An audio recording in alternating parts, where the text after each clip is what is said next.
Hi guys, welcome back to Jill's World. ഇന്ന് ഞാനിവിടെ വന്നിരിക്കുന്നത് ചെറുതായിട്ട് മഞ്ഞ് തുടങ്ങിയതോട് കൂടി തന്നെ ചുമ അതുപോലെ തന്നെ വിട്ടുമാറാത്ത കഫക്കെട്ട് ജലദോഷം എന്നിവയൊക്കെ കൊണ്ട് വളരെയധികം ബുദ്ധിമുട്ടിക്കൊണ്ടിരിക്കുകയാണ് പല ആളുകളും. ഈ ചുമയൊക്കെ വന്നു തുടങ്ങി കഴിഞ്ഞിട്ടുണ്ടെച്ചാൽ പിന്നെ മാറാനായിട്ട് ഒരുപാട് കഷ്ടപ്പെടേണ്ടി വരും.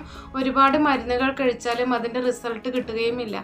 അപ്പോൾ നമ്മുടെ എല്ലാവരുടെ അടുക്കളയിലുള്ള ഈ ചെറിയ ഉള്ളി ഉപയോഗിച്ചിട്ടാണ് ഞാനിവിടെ ഒരു ഹോം റെമഡി ഉണ്ടാക്കി കാണിക്കുന്നത്. മാത്രമല്ല 100% റിസൾട്ട് തരും. ഫസ്റ്റ് യൂസിൽ തന്നെ നമുക്ക് വളരെയധികം ചേഞ്ചസ് കാണാനായിട്ട് പറ്റും. രാത്രി സമയങ്ങളിലൊക്കെ നമുക്ക് ചുമ വരുന്ന സമയത്ത് നമ്മുടെ ഉറക്കം കെടുത്തുന്ന അതേപോലെ തന്നെ നമ്മുടെ അടുത്ത് കിടക്കുന്നവരുടെ ഉറക്കവും നഷ്ടപ്പെട്ടേക്കാം.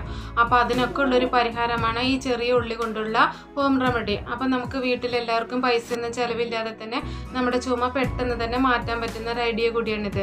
അപ്പോൾ ഞാനൊരു ചെറിയ ഉള്ളി 30 എണ്ണമാണ് എടുത്തിരിക്കുന്നത്. 25 to 30 എണ്ണ എടുത്താൽ മാത്രം മതിയാവും. അപ്പോൾ നമുക്ക് ഒരു ദിവസത്തേക്കുള്ള നമുക്ക് ചുമയ്ക്കുള്ള ഒരു പരിഹാരം അതിൽ തന്നെ ഉണ്ടാക്കിയെടുക്കാനായിട്ട് പറ്റും. അതിനുശേഷം അത് നന്നായിട്ട് തന്നെ കഴുകിയെടുക്കണം. ഒരു 2-3 പ്രാവശ്യമെങ്കിലും കഴുകിയെടുക്കുന്നത് നല്ലതായിരിക്കും. അതുപോലെ തന്നെ ഇത് ഏത് പ്രായക്കാർക്കും ഒരു സൈഡ് എഫക്ട്സും ഇല്ലാതെ ഉപയോഗിക്കാവുന്നതാണ്. കുട്ടികൾക്കൊക്കെ ചുമ മാറ്റാനായിട്ടും കഫക്കെട്ട് ഉള്ള കുട്ടികൾക്ക് കഫക്കെട്ട് മാറാനും ഇത് സഹായിക്കും. ഇപ്പം ഞാൻ ഉള്ളി നന്നായിട്ട് തന്നെ കഴുകിയെടുത്തിട്ടുണ്ട്. ഇനി അതൊന്ന് ചതച്ചെടുക്കണം. നിങ്ങളുടെ കയ്യിൽ കല്ലുണ്ടെങ്കിൽ കല്ലിൽ ചതച്ചെടുക്കുന്നതായിരിക്കും നല്ലത്. അല്ലെങ്കിൽ കല്ലില്ലാത്തവർക്കാണെങ്കിൽ ചോപ്പിംഗ് ബോർഡിലിട്ട് ചതച്ചെടുത്താലും മതി. ഇനി അതും ഇല്ലാത്തവർക്കാണെങ്കിൽ നമുക്ക് മിക്സിയുടെ ജാറിലിട്ടിട്ട് ഒന്ന് പൾസ് ചെയ്തെടുത്താലും മതി. ഇപ്പം ഞാൻ കല്ലിലിട്ടിട്ട് ഒന്ന് ചതച്ചെടുത്തിട്ടുണ്ട്. ചതച്ചെടുക്കുന്ന സമയത്ത് വേറെ വെള്ളമൊന്നും ചേർക്കരുത് കേട്ടോ. അപ്പോൾ നന്നായിട്ട് ചതച്ചെടുത്തിട്ടുള്ള ഈ ഉള്ളി നമുക്ക് താഴെ വേറൊരു പാത്രം വെച്ചതിന് ശേഷം അതിൻ്റെ മുകളിലായിട്ട് ഒരു അരിപ്പ വെച്ച് നന്നായിട്ട് തന്നെ അതിൻ്റെ ജ്യൂസ് സെപ്പറേറ്റ് ചെയ്തെടുക്കണം.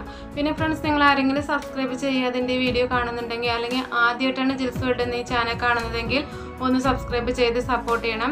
മാത്രമല്ല അതിനടുത്തുള്ള ബെല്ലൈക്കൺ കൂടെ എനേബിൾ ചെയ്ത് ഓൾ എന്ന ഓപ്ഷൻ ക്ലിക്ക് ചെയ്യണം. എന്നാൽ മാത്രമേ ഞാനിടുന്ന പുതിയ വീഡിയോസിൻ്റെ നോട്ടിഫിക്കേഷൻ ഞാൻ ഇടുന്ന സമയത്ത് തന്നെ നിങ്ങൾക്ക് ലഭിക്കുകയുള്ളൂ. ഇപ്പം ഞാൻ അതിൻ്റെ ജ്യൂസ് കംപ്ലീറ്റ് അരിച്ചെടുത്തിട്ടുണ്ട്.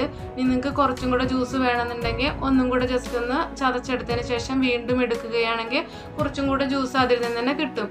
പിന്നെ നമുക്ക് ഈ ഉള്ളി ചതച്ചെടുത്ത ഉള്ളി വേസ്റ്റാക്കി കളയേണ്ട ആവശ്യമില്ല കേട്ടോ. നമുക്ക് ചമ്മന്തി ഉണ്ടാക്കാനോ അല്ലെങ്കിൽ നമുക്ക് തോരന് തളിച്ചു കൊടുക്കാനോ ഒക്കെ നമുക്കത് യൂസ് ചെയ്യാവുന്നതാണ്. അപ്പോൾ നമുക്കത് ആ പാത്രത്തിലേക്ക് തന്നെ മാറ്റിയെടുക്കാം. ഇപ്പോൾ ഇത്രയും ജ്യൂസ് തന്നെ കിട്ടിയിട്ടുണ്ട്. ഇത് നമുക്ക് ഒരാൾക്ക് ഒരു ദിവസത്തേക്ക് നമുക്ക് യൂസ് ചെയ്യാവുന്നതാണ്.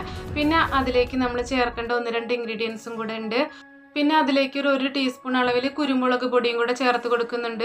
കുട്ടികൾക്കാണെങ്കിൽ ഒരു 1/4 ടീസ്പൂൺ മുതൽ 1/2 ടീസ്പൂൺ വരെ ചേർത്ത് കൊടുത്താൽ മാത്രം മതി.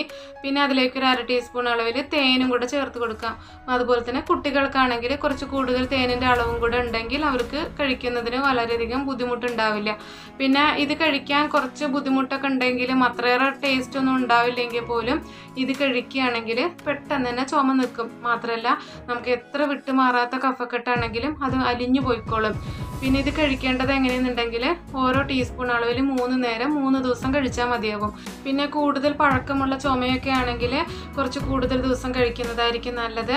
അപ്പോൾ നിങ്ങൾ എന്തായാലും ഇതൊന്ന് ട്രൈ ചെയ്ത് നോക്കൂ. നിങ്ങൾക്ക് ഈ വീഡിയോ യൂസ്ഫുൾ ആയിട്ടുണ്ടാവുമെന്ന് വിചാരിക്കുന്നു. അപ്പോൾ അടുത്ത നല്ലൊരു പുതിയ വീഡിയോയുമായി വരുന്നത് വരെ ഓക്കെ, ബൈ.